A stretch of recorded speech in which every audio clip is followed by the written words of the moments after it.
ikaw yung gagawa ng destiny mo. Pero minsan, you need something, a sign, to let you know na tama ba itong gusto mong gawin, tama ba ito? Parang ganun. So, it depends.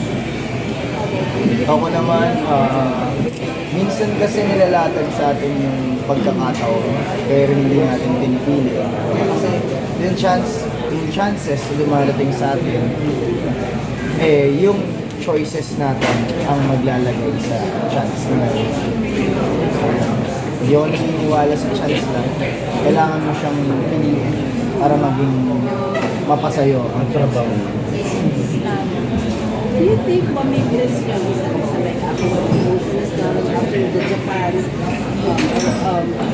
done and is done? Tingin ko, will you keep the friendship? Hindi po natin yan masasabi agad kasi nandito pa lang tayo sa present. Oo. Kasi wala po talaga aming idea kung ano yung pwede pang mangyari. Pero para sa akin, kung ano man yung dalhin, ano ko na lang.